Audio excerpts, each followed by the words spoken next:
The Seattle Seahawks have started off the 2025 NFL season 5-2 and look like one of the best teams in the entire NFC. So in this video, I will be talking about the Seattle Seahawks and why I think they have a real chance to win the NFC this season. Subscribe and like the video if you do go on to enjoy. Let's hop into it. So we're going to be breaking this video down into different portions. We're going to start off with the offense, then talk about the defense, then talk about the schedule, the future, and all that stuff towards the back end. There'll be timestamps on the timeline. Let's talk about the offense first. On the offensive end, they rank 5th in points per game with 27.6 points per game, 350.6 yards per game, which ranks them number 10.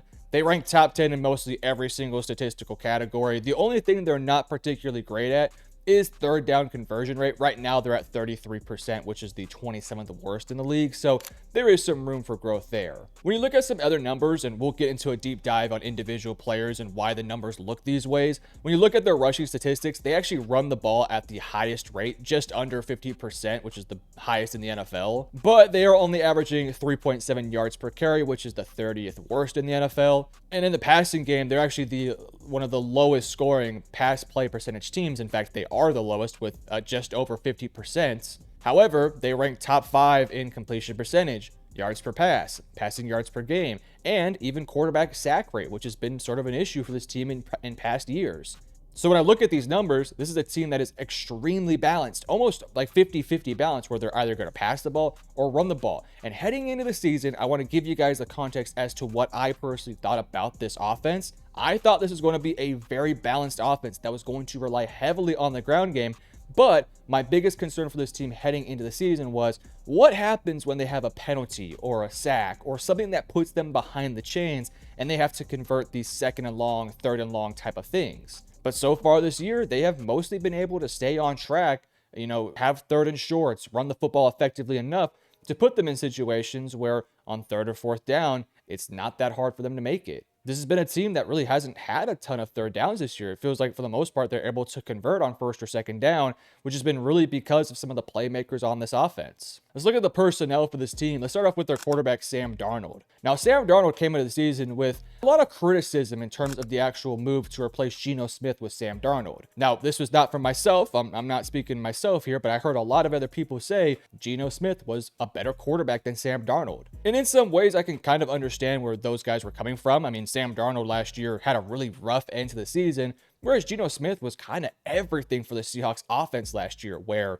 they had all these injuries on the offensive line. Geno Smith was having to be Superman out there, and he made enough plays to, make the offense functional. Hell, they almost made the playoffs last year despite all the things they were going through. However, I looked at the situation and I saw kind of where this team was heading and what their identity wanted to be on offense. They didn't want to play hero ball. They were forced to do that last year, and I think their head coach, McDonald, looked at it and said, we don't want to play that type of football. We want to play a brand of football that's balanced, that's on time, that's within rhythm, and can make explosive plays down the field because we're running, so many run plays, because we're such a balanced football team. You bring that safety up, we're taking shots down the field, and that's what it's kind of been this year. And Darnold fits it perfectly. Darnold is not being asked to do too much, but at the same time, I wouldn't classify him as a quote-unquote game manager. Now, at times, yes, he has to play a game manager role. When the run game is working, when guys like JSN, Kupp are getting open, just hit the open throws and make the right plays. Don't force the ball or do anything stupid.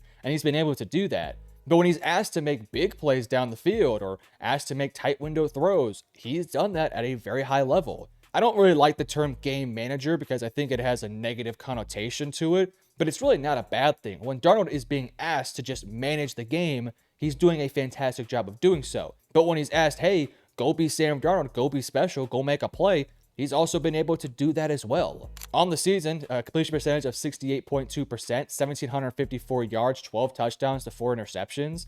And he's also been only sacked 9 times. So on the season, that's what, an average of 1.1 or 2 sacks per game.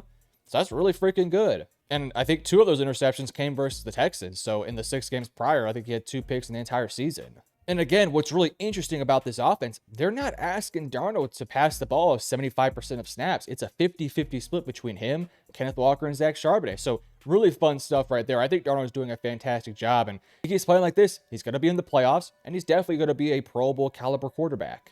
So when I look at this rushing attack, it's kind of reminds me of like a discount version of Gibbs and Montgomery from Detroit. I like to make that comparison because I think a lot of teams nowadays are trying to copy the Lions style of running the football in terms of one athletic, shifty speed back, one more power focused back. So Gibbs, your speedy, shifty back, more of a power back, and David Montgomery. When you look at the Seahawks team, shifty, athletic, Kenneth Walker. Power, nose, put the head down, run over people, Zach Charbonnet. So even though Charbonnet has less yards per carry, what I like about Charbonnet is that he can be your third down or fourth down back. When it's 3rd and 2 or 4th and 1 and we need a conversion, Zach Charbonnet is typically going to be that guy. Whereas for Kenneth Walker, one flaw about Walker's game is he does like to bounce around a little bit, and sometimes that pays dividends because sometimes he'll bounce around, find a hole, take it for 15 plus yards, and then other times he just doesn't hit the hole the same way Charbonnet does. He'll kind of bounce around, and sometimes that can lead to some tackles for loss. So that's kind of the issue with having Charbonnet and Walker, is just sort of you have to balance these two out and, knowing when to use certain backs. This is not a great rushing attack because they've had some really rough games running the football. Like just for example, their week 1 game, their leading rusher was Charbonnet with 47 yards. In week 3, their leading rusher against the Saints was Kenneth Walker for 38 yards. And then recently in week 6 versus Jacksonville, their leading rusher was Kenneth Walker for 34 yards as well. So there's been some games where they haven't really been able to run the football effectively, but the good thing about this team is they have a dude named JSN that has been so dominant this year that it hasn't really mattered. Sam Darnold's been able to get the ball out on time, and even though sometimes this rushing attack is not great, it really does not matter. So their third down conversion rate is a little bit lower. I'm not too concerned about that because for the most part, they're actually living in first and second down. They're not getting a ton of third down opportunities, but when they have had third down opportunities, sometimes running the football is just not their bread and butter sometimes. As well as if this team's behind the chains, they're not going to convert third and longs too often just because they're so reliant on JSN. So that's some of the reasons for why their third down conversion rate and yards per rush aren't particularly great. Now, when you look at the receiving core, it's a little bit top heavy. JSN is playing at such an elite and high level that he has more receiving yards combined than Cooper Kupp, who's their second leading receiver, AJ Barner, who's their third leading receiver, and Elijah Arroyo, who's their fourth leading receiver. Because JSN has 50 receptions for 819 yards and 4 touchdowns. Then there's a huge drop off. Cooper Kupp, 24 receptions for 293 yards and 1 touchdown.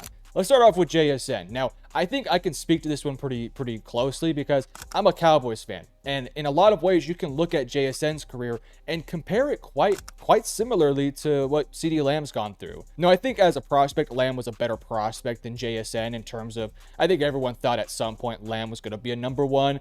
But JSN, there was always the question of could he be a number 1? But when you look at their career trajectories, they are very similar.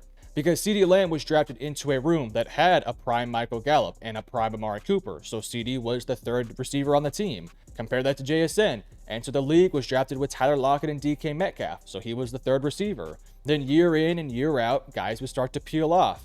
Or guys would start to dwindle. For the CeeDee Lamb case, Gallup got worse. Amari Cooper got traded. So as time went on, within, I would say, his first 3 years after year 3, he was the number 1 option. And the question coming into that season, when he became the number 1, was could he handle being the top receiver? And as we all know, CeeDee Lamb excelled, being probably a top 3 receiver in the NFL nowadays. The same thing has happened with JSN, and that's happened this year, where receiver 3, last year more of a receiver 2, this year receiver 1. Could he handle the responsibilities of going up against their other number 1 corners? Could he dominate the way that a guy like CD or other receivers have, like AJ, Jefferson, Chase?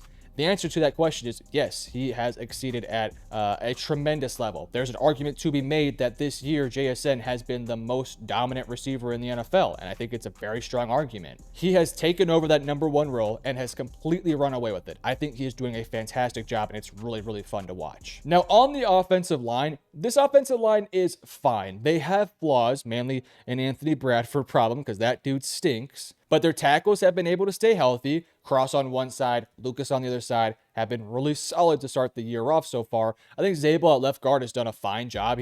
I wouldn't say he's been fantastic, but in terms of bringing that physicality, consistency, and giving this team a bit of an identity, I think he's done a really solid job. I think Sundell at center has been okay, but Bradford at right guard, oh boy, it's rough to watch. They got to find a replacement ASAP for that guy. But again, this offensive line, it was like, can they just stay healthy? Because if they can stay healthy, they have the pieces, and so far they've been really good and healthy, and Darnold's been the beneficiary of it. Now let's go ahead and talk about the defense. Now, when you look at the defense, this defense rocks. They are top 10 in points allowed, top 10 in yards allowed, top 10 in opponents' touchdowns per game, top 10 in third down and red zone scoring percentage. They are top 5 run defense in the NFL. Teams just don't run the football on them. Their only semi-flaw is that they can get hurt in the passing game. However, I do want to throw a big caveat. Teams are running the ball against this team only 35% of the time. They're passing the ball 65% of the time. So there's a lot more quantity of passes being against the secondary. So obviously the numbers are going to be a little bit worse on that side. That said, though, they do have some flaws in their secondary. We'll get to that here in just a little bit. Let's start off with this front seven. I mean, this has been a fantastic front seven. You got guys like Ernest Jones, who, I mean, just a stud he's been for this team. A tackling machine, leads the team with 59 tackles on the season. He also has 3 tackles for loss. And for a linebacker, 3 freaking interceptions. Really good player. He's done some really nice things for this team. In terms of pass rushers, I mean, Uchenna Nwosu with 5 sacks. Byron Murphy having that breakout year, 4.5 sacks on the season. You guys see my Longhorns flag. Hook 'em. Proud of that guy. Demarcus Lawrence, 3 sacks. Leonard Williams, 3 sacks. Jaron Reed with a sack. I mean, they got multiple dudes that are picking up production in the sack game. This is a really good defensive line, and they can absolutely fly at the quarterback. I want to focus in on the numbers running the football against this defensive line. Again, teams are only running the ball 35% of the time. That tells you they're scared of this defensive line. And the numbers back it up. They're second in opponents' yards per rush with 3.3, first in opponents' rushing yards per game with 75.7, and first in opponents' rushing touchdowns per game with 0.3.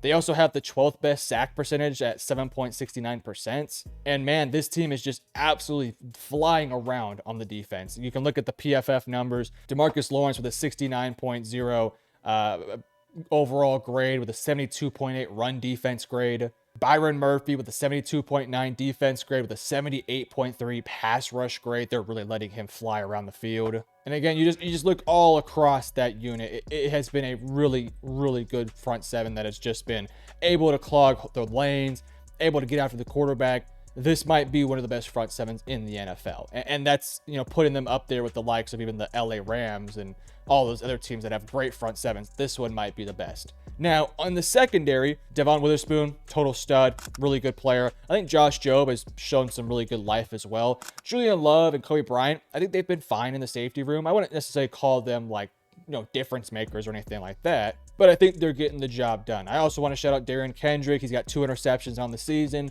Maybe he has some bigger plays down the road. Now, Reek Woolen is the one flaw in this defense. So via PFF, he has a 48.3, and just watching the film, he can get burnt sometimes. Now, I think he's actually playing a little bit better these past few weeks. Like, I feel like he had a really slow start to the season, and I think he's playing slightly better. However, he's also not playing great. I feel like if there's one position that they would look to upgrade on this defense in the future, it would probably be that second outside corner. Again, you know, you do have guys like Nicky Monwori who are starting to come on, who can play on the nickel, which, you know, helps Josh Jobe play on the outside, and, you know, might have Witherspoon and Monwori and Jobe as your 3 corners, and I think that's not too shabby. But I kind of like the idea of having Nicky Monwori just be a positionless player that can play safety, linebacker, nickel, just kind of throwing him all across the defense.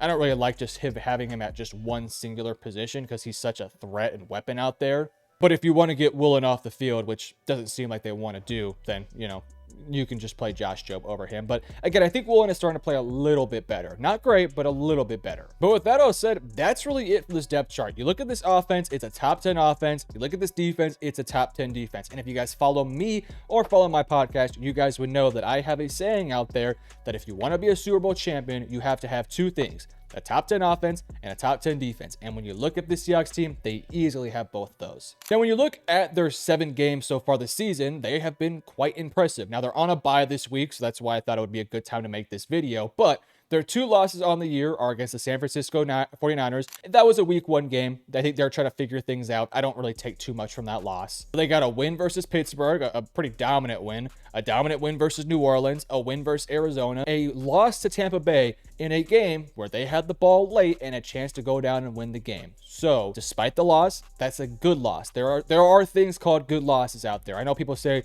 no loss is good. I think there are good losses. I think that's a good loss. A comfortable win versus Jacksonville and a comfortable win versus Houston. In that Houston game, they showed some flaws on the offensive end with some turnover issues, but I don't think that's going to be a consistent issue.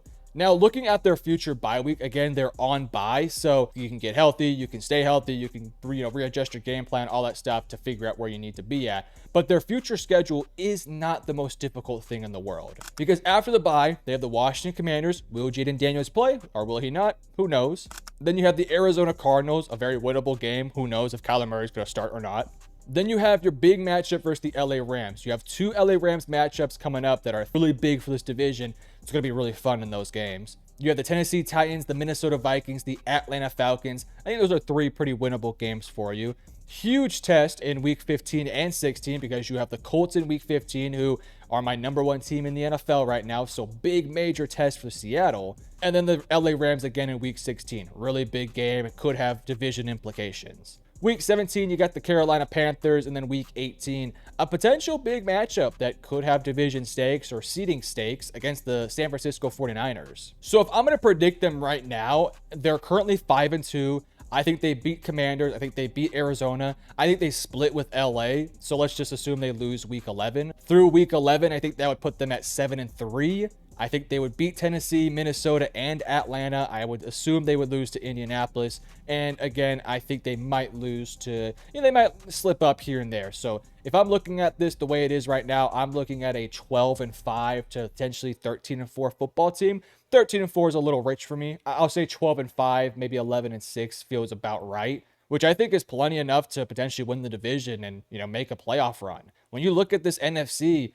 there's talent, but every team has flaws. Like Detroit has flaws because of their injured secondary. And, how are they going to look like when they return? And can that team stay healthy? Philadelphia has, no run game right now, which is what they want to hang their hat on. And their defense is vulnerable.